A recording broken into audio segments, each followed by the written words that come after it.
agree with Jake that the bet offer adds something to it, or do you think it's a bit of a side attraction? I saw the reaction from Katie's trainer. I like to give those girls the limelight, but at the same time, I truly believe Katie Taylor will win this fight. And I honestly wouldn't take any bet if I didn't. But we'll work that out between us privately. I'm not going to shy away from it. I honestly believe she wins the fight.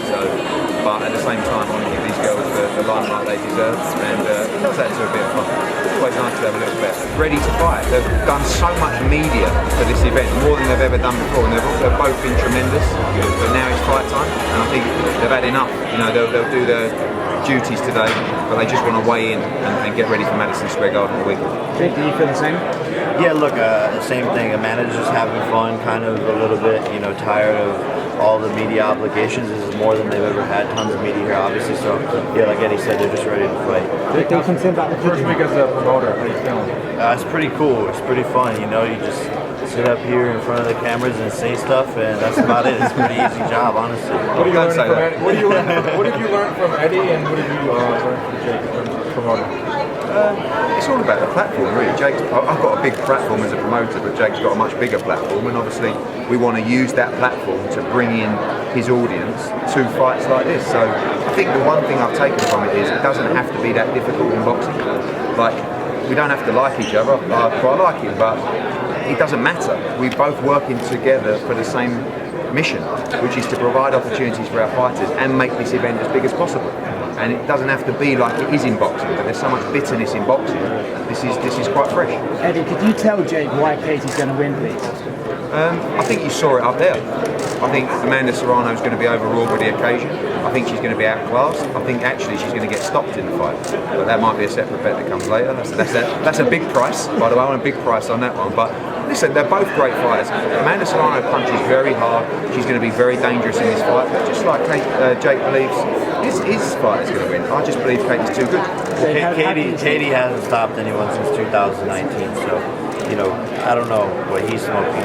But yeah, Amanda Serrano's clearly the big puncher here, has double the fights with Katie Taylor, and is more in her prime. That's my opinion. We're both entitled to it. That's why we both put $1 million on the line. Are you concerned about the judging because Kate has won a few close decisions in the past? No. I think there will be a clear winner in this fight. The ladies got all the motivation that they need, but Serrano, I think she got just a little bit more because maybe she's trying to get revenge after Katie Taylor beat her sister. You think that she's trying to get the family revenge? Well, for sure, and you know that how that plays into my story as well. We're wanting to take out KSI one day. So, I think Amanda has a bigger chip on her shoulder just in general because Katie's gotten these big paydays. She's gotten the headline events, and so Amanda definitely wants to prove herself on Saturday night. Rob Aaron will be watching on Saturday night? Who cares? Fuck that guy. So Jake, if Serrano wins, what's the next best thing for her after this? I think that's up to her and what she wants to do with her coach Jordan and Most Valuable Promotions. We're just gonna help her do and accomplish whatever's next. But I think this, is leading up to one of the biggest events of the year. I mean, look at all these cameras. This is insane. And so, bigger paydays is what's next for Amanda and Katie, regardless of the outcome. Jake, what's it like being not a fighter and being a promoter instead? It's cool. Yeah, no, it's cool. I mean, I guess I grew up doing marketing, grew up promoting myself and promoting my brand, so it kind of just fits in line with all of that. Eddie, when you said the half ticket sale, it was yours or your trainers, the Zone Boxing was house. Would you be exploring working with Eddie or the Zone in the future for when you fight professionally? Yeah, there's conversations happening. We're talking to a bunch of different people, but love the Zone, love Eddie. So yeah, we're having conversations. And if I lose the bet, I might have to use it in credit services. So Mike Tyson versus Jake Paul on the Zone. Maybe. John Fuse accepted the challenge. Say it again. John Fuse accepted the challenge this morning. He said he'll fight you. I would rather fight him than Tommy, or both in the same night. Tommy's a 1 or 2 round fight for me, and John Fury's a half round fight for me. So we can make that happen in 3 rounds or less, and I go home early night. But they're a bunch of jokers over there. And you mentioned the ticket sales from the UK and Ireland. Were you surprised that we could Yeah, I was, because I only found out today. It's like something like 40-odd% travelling from Ireland and the UK, which is brilliant, because you're going to have a lot of Puerto Ricans in there as well. You're going to have a load of Irish. The atmosphere is going to be brilliant. You want that. You want that partisan crowd. You know, you want both sides. And honestly, the atmosphere is going to be incredible. The undercard for this fight is absolutely brilliant, and that is so important for a historic night, especially at the Garden. So by the time that main event comes in, you're going to see an incredible night of boxing already, and I think the main event can only be a thriller. I know you said that the focus is on Saturday, but if you think that how many have travelled, would it make sense to do a rematch in Ireland? Rematch at Croke Park in front of 60 or 70,000 would be incredible, but let's get the first one out of the way. I think it can only be a great fight. I think these two need each other, you know, to earn this kind of payday, and they appreciate that. The first one's a cracker, and maybe we'll talk and do 2 or 3.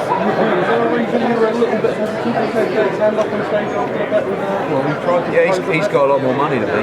You know, not really. I was like, I don't like to take away from the limelight, but at the same time, he sort of tested my ego a little bit. So I was like, I didn't really want to do the bet, but then I kind of had to. And then started off at $500,000. $500,000. But you're the one that made it $1 million. Okay, can we go back to $500,000? Like, you know, he was talking about his jewelry, I got banter, and it got a bit out of control. But it is what it is now. I can't back down. So Eddie seems a 10 round. what's that? Yeah, that was disrespectful. It was good though. It was good. Jake, you're going to pay him with $500,000 in jewelry and the other half in cash? Paddock, nice. Jake, how are you going to pay him if his fighter wins $500,000 in jewelry and half in cash? I'll just send a wire. So no jewelry? You're holding on to the jewelry? Yeah, why not? Jake, what do you think about Jake? What do you think about McGregor's weight gain and his thoughts about fighting you? Couldn't care less. Couldn't care less about it, man. I don't know. He's a loser. During the Bisping rumors, there was talk about it actually being staged in Canada. What are your thoughts on maybe having a fight, not in Edmonton, of course, but maybe on like a big stage like a Scotiabank Arena? Well, first of all, he couldn't prove that he was out of his UFC contract, which means he's not. And that's how a lot of these fighters are. They finish their career retired with 2 or 3 fights left under their UFC contract, so probably wouldn't even be able to make that fight happen, and he didn't do what he needed to do to prove to make that fight happen. What about in a general scheme, though, fighting in Canada? Is that something that you'd be interested in? Yeah, look, I like Canada. Canada's cool, you know. Canada's the vibe. Is KSI still possible? Nah, he's got to go fight somebody. Not really a thing. We have Joshua versus Usyk coming up, Canelo versus Bivol, Canelo wins, we have Canelo versus Liverpool. Do you believe that Katie Taylor versus Amanda Serrano is the biggest fight in the world? In different reasons. You know, some fights generate more money. Some fights can sell more tickets, but this is groundbreaking. Like, I've not seen this kind of attention, this kind of type of media here for this. So when you talk about how big, what determines how big? And for me, how big is something that creates history and a legacy. And in terms of this fight, I don't think there's a fight that I've done that will be remembered as long as this one.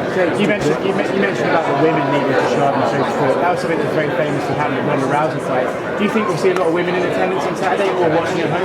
For sure, you know, and I even see it with my fans. I see what they're saying, and I have a lot of female audience, and they're all buzzing about this more so than the men's fights. They're coming to support in person and buying the pay-per-view, so it's really good to see that. My mom's, you know, flown out here and is more excited than even almost my fight. She loves Amanda, so it's really cool to see the support that this is getting. And yeah, like I said, the women need to support each other on this, because this is going to be a big step forward for women's sport in general.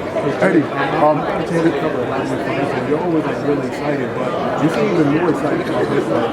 These guys just saying, you know, that boxing is going to come over, you know, sometime soon? No, I still have a long way to go, a long road in my own boxing career. A lot to prove. He says I can't become a world champion, and I'm going to become a world champion. So a couple of fights, you know, 7, 8 more fights left. But yeah, I'm more excited for this than my own fights because of how groundbreaking this is, how historic this is, and it's my first time as a promoter, so it's a new experience and it's pretty fun. Everyone's entitled to have a drink.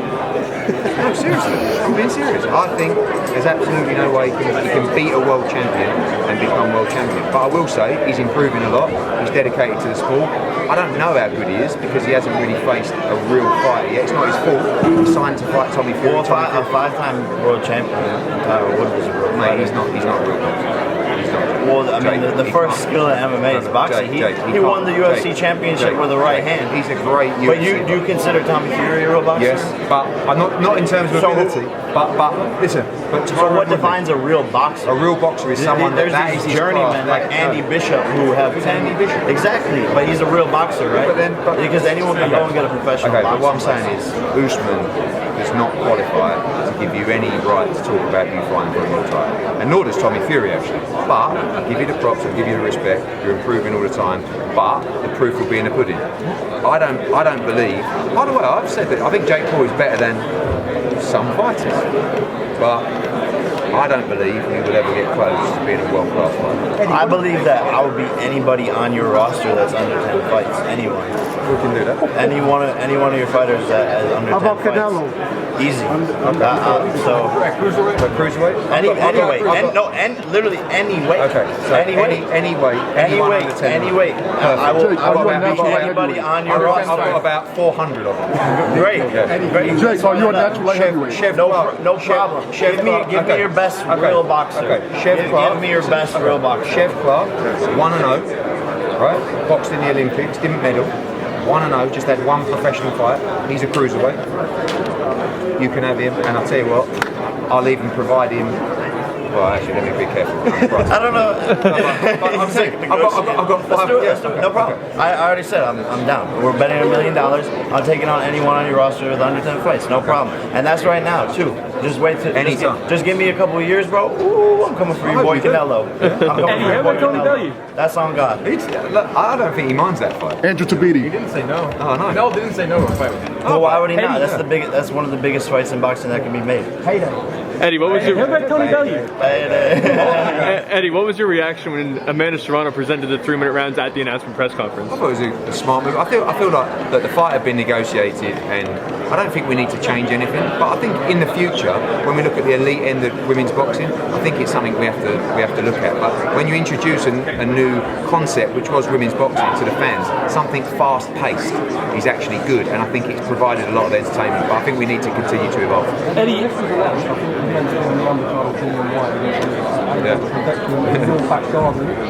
we have it Madison Square Garden main event. We've got a co-main event, World War being a main event in itself. Does that just come in? Does that show just how far women's boxing is coming on? Yeah, that's a mixture of how far women's boxing have come. That's a mixture of what these girls have given and how their profiles has raised. That's a mixture of Jake and MVP's involvement as well. The way DAZN have been pushing women's boxing, the evolvement of the last 6 years that we've worked towards this kind of moment. And it's very, very proud. It's very proud to see these girls get a chance to shine on this kind of stage. Last question, please. Yeah, absolutely. Eddie, with Clarissa Shields, where would she be in the making with these two fights? I know you mentioned Kate is She's a great fighter. She's a great fighter. But, so she would drop to number 2, or? I don't know. I don't know about that. But she's a great fighter. But when people talk about other fights for those girls, Clarissa's where would you rate her? 3. 3 behind who? Serrano. Eddie, how about Tony Bellew for Jason? That's a massive fight. Massive. He's retired, he's old, he's a former world champion. Who is he? Tony Bellew. Cruiserweight, former cruiserweight world champion. He was in Creed. You might know him. That's his claim to fame. He was in Creed. He was in the back. He was in the back. He was a janitor in the background of Creed. Have you actually never heard of Tony Bellew? I think I have heard that name, but I couldn't put a face to it. Alexander Usyk knocked him out in his last fight. For the undisputed cruiserweight world champion. Usyk beat AJ as well. Google it. No, I know who Usyk is. Yeah. Okay, yeah. You didn't ask me about that. You asked me about Bellew. Bellew? Yeah, Tony Bellew. Bellew? He's a big fan of yours. This is brilliant. Eddie! No, fuck. Who the fuck why would anyone want to see it? No one wants to see that fight. No offense to Eddie. Dimitri Bivol, like who fight Benavidez, quit ducking Benavidez, quit ducking Charlo. Canelo's gonna win. Who the fuck is Bivol? Like let's go. Let's make it. Yeah, well of course. That's your job. That's your job to promote him. That's your job to promote him. But I'll probably beat him one day. Just like all these guys. And people think I'm crazy. I am fucking crazy. That's why I'm here. That's why there's 400 cameras on me, because I'm crazy. I'm entertaining. I believe in myself, and I knock people the fuck out. So guess what? Yeah, I'm fucking crazy. I'm gonna beat whoever the fuck is in front of me and gets put into the ring. What do you think of That's on God. Canelo's stopping Charlo and Benavidez? Listen, Canelo's resume is second to none. Second to none. All he ever does is fight champions, pound for pound number one. But not Benavidez. Yeah, but because who's Benavidez? Who's he beat? Canelo's, all his last fights have been against champion after champion across divisions after divisions. You can't sit here and criticise Canelo Alvarez. He's one of the great. But why isn't he giving the fans the fight that the fans want to see? He's done that consistently. Bivol. It's a great fight. It's a great fight. And I'll even get you a ticket. Jake, people love to talk about Tommy Fury. Did you let people know how much he cost you in December when he pulled out of that fight financially? I don't know. I didn't keep track of that. You know, like Was it who millions? knows? Yeah, for sure. I mean, look, people weren't as excited for the Tyron fight as they were for the Tommy fight because they had already gotten that product. So yeah, it was hard to change the whole promotion around last minute to Tyron Woodley rematch. But it is what it is. You roll with the punches in boxing and figure it out. And I got a chance to, go back at someone who went 8 rounds with me, and I got the chance to go back in and show that I gotten better in that camp, and I got the knockout.